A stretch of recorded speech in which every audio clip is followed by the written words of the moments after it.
Hey guys, it's Darwin, and it's that time, yet again, to answer more of your questions.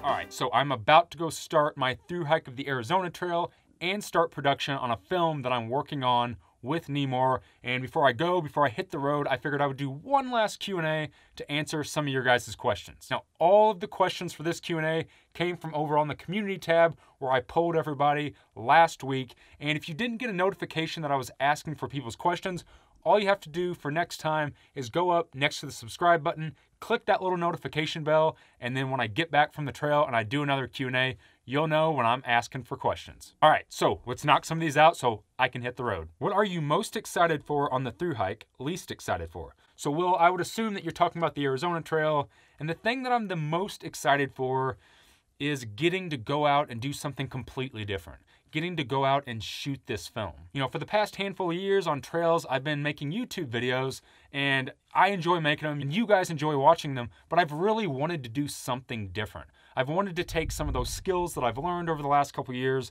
and create something not only for myself, but also for the hiking community and help out with the Trail Association. So going out to shoot this film is the thing that I'm absolutely the most excited for.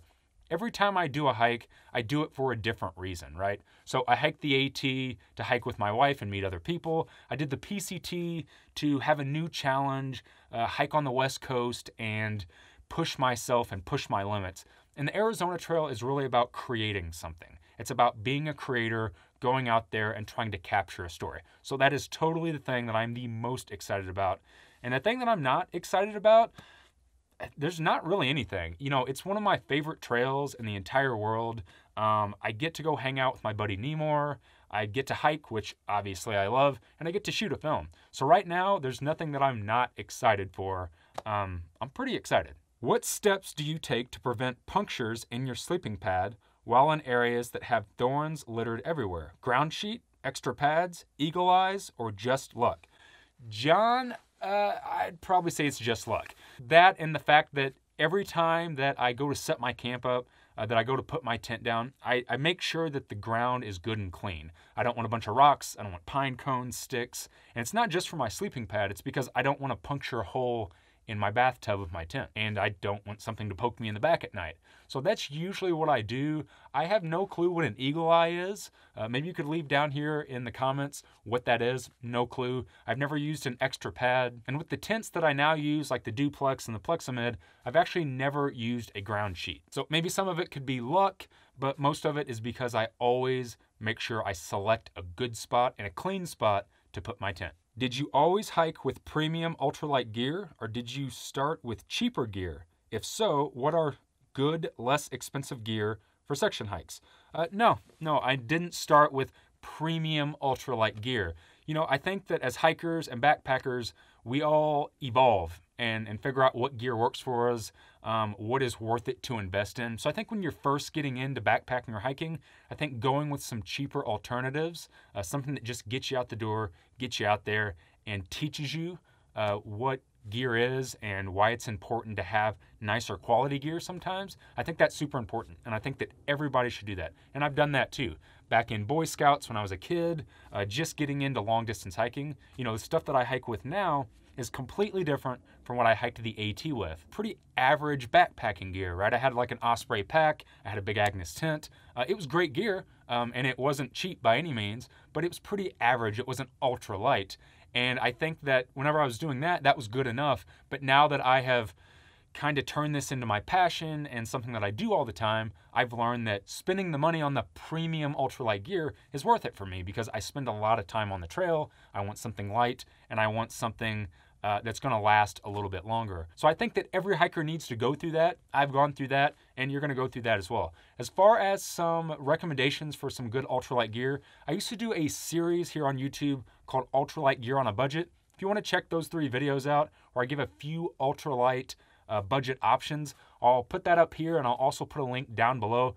Go check those out, but also just do your research. There's a ton of great videos here on YouTube where a lot of people give really cheap budget items. So just type that into like the little browser. I'm sure you'll find a lot of recommendations. What are your thoughts on cowboy camping? I've noticed it's easier to camp without a shelter system in places like Arizona and Nevada where the climate is a little drier.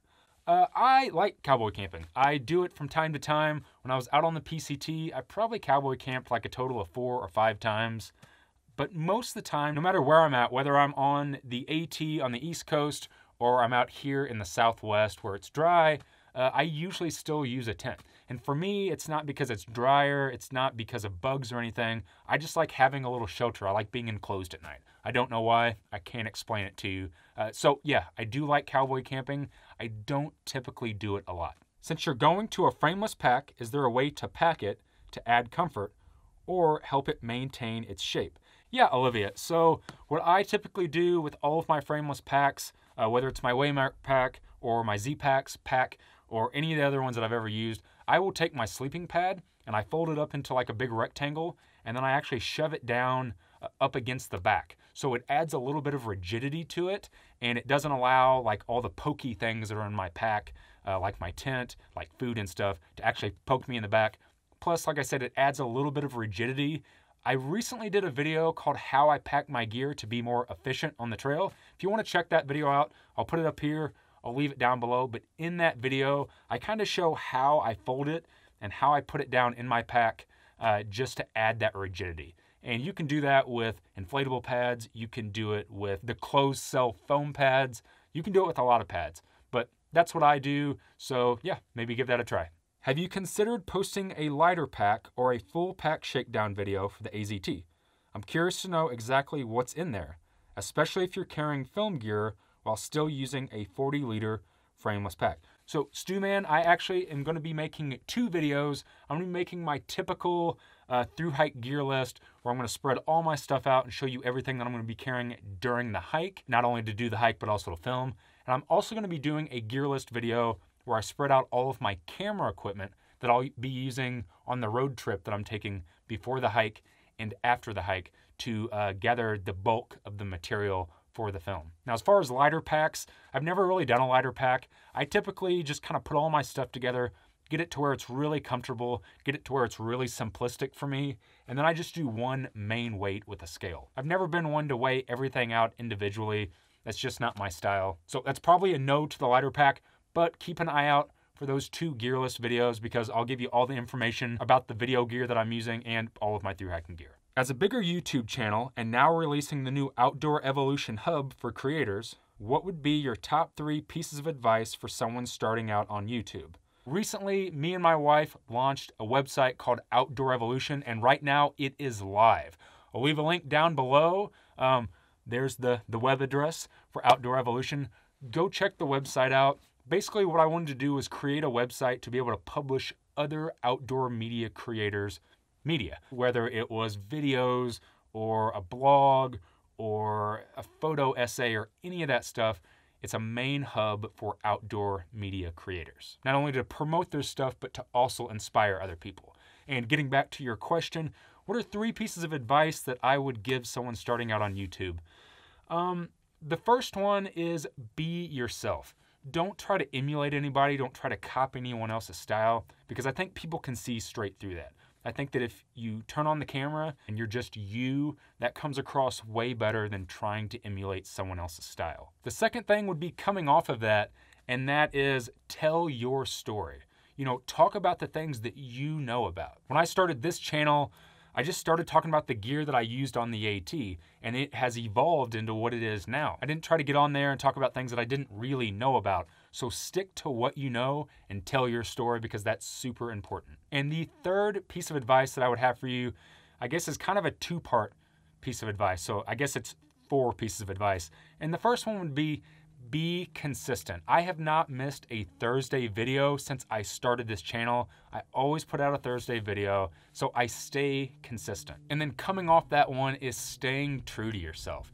Do it because you want to do it. Don't do it because it's a game for money, because you want popularity. So stay true to yourself and do it for the right reasons. So I would think with you asking those questions that you're planning on starting a YouTube channel, or you already have, and good luck with that. And like I said, those are my 3 pieces of advice, and hopefully they help. What gear changes, if any, will you be making for your thru hike in Scotland? Ethan, I've had a lot of questions about the Scotland hike, and I don't think that I'm ready to announce just yet what I'm going over there to do. I can tell you it's in May. I can tell you that if you dig around on social media a little bit, you can probably find out what I'm going to do, but I don't know. I'm just not ready to release it yet. I will be doing a full gear list of everything that I'll be carrying over on my trip to Scotland, so keep an eye out for that. A few things will probably change from my pack setup that I'm going to be carrying on the AZT, but it'll stay basically pretty similar. My pack setup stay pretty similar. I just tend to switch out gear for the environment. So it'll probably be pretty rainy over there, so I'll be carrying a little bit extra coverage from the rain, but aside from that, it'll stay the same.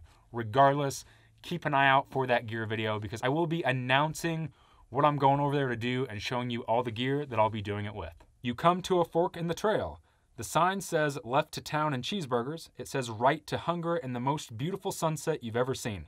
Left or right? So I'm not a big fan of cheeseburgers. I don't eat beef. So if the sign said cheeseburgers, I'm going to be hungry and I'm going to see the sunset. However, if the sign says pizza and or beer, I'm getting pizza. I know you've said in the past you're a huge national park geek. What park is your favorite, your least, and which one do you really want to see next? Good question. I am a huge national park geek. So my favorite park in the country is actually the one that I'm in right now, and that's Joshua Tree National Park. Now, it's not the most luxurious park. It doesn't have giant mountains and waterfalls and glaciers, but for some reason, Joshua Tree has just kind of become it's kind of like my retreat. It's my happy place. I really, really love this park for a lot of different reasons that I can't really explain to people. So this is my favorite park in the country. So much so that I actually have a tattoo of a Joshua Tree on my arm. As far as the least favorite park in the country, it's kind of unfair to say, but I would say the Shenandoahs, and it's just because the only time I've ever experienced Shenandoah National Park was hiking on the AT, and it is one of the worst sections of the AT. You get no views, you're stuck in a green tunnel, it was super hot, muggy, and humid, so that would probably be my least favorite. However, I would love to go back to the Shenandoahs and actually experience the park, not on the trail, and I'm sure that would totally change my mind. And the one that I am most excited about, and I want to see that I haven't been to, is Glacier National Park. I've never been to Glacier. I've always wanted to go. I don't know why I haven't, but yeah, the parks are great. Get out and support your national parks. What is the best trail running shoe? The best trail running shoe is the one that fits you and that is comfortable for you to hike in. There's no such thing as best shoe. There's no such thing as best pack, best tent. It's all up to the person that's using it. Whatever makes you comfortable on the trail, whatever works for you and whatever fits your body is the best. What's your top 3 future/dream hikes? Jennifer, my top 3, if I had to pick them real quick, number 1 would be the Arizona Trail, and I'm about to go through hike it right now. I've always wanted to through hike it. I've always just section hiked it, but I was waiting for the right time, and now's the right time, especially because I'm going to go out and shoot this film. The second dream hike that I would absolutely love to go do, and I'm actually working towards getting out there, is the Great Divide Trail in Canada.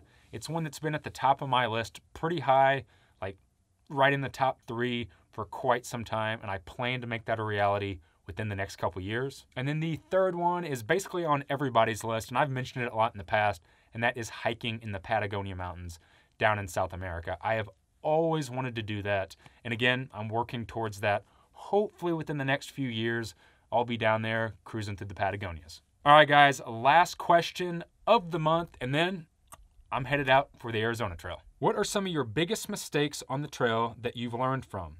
We have all made mistakes, unfortunately, but they make good stories later. So at the end of these Q&As, I typically try to give a little bit of a deeper answer to a question. Really dive into kind of what hiking means and I guess the deeper side of something, a very honest answer. And yes, I have made a ton of mistakes on the trail. We all make mistakes. I make mistakes every time I do a hike. I make mistakes when I go on day hikes.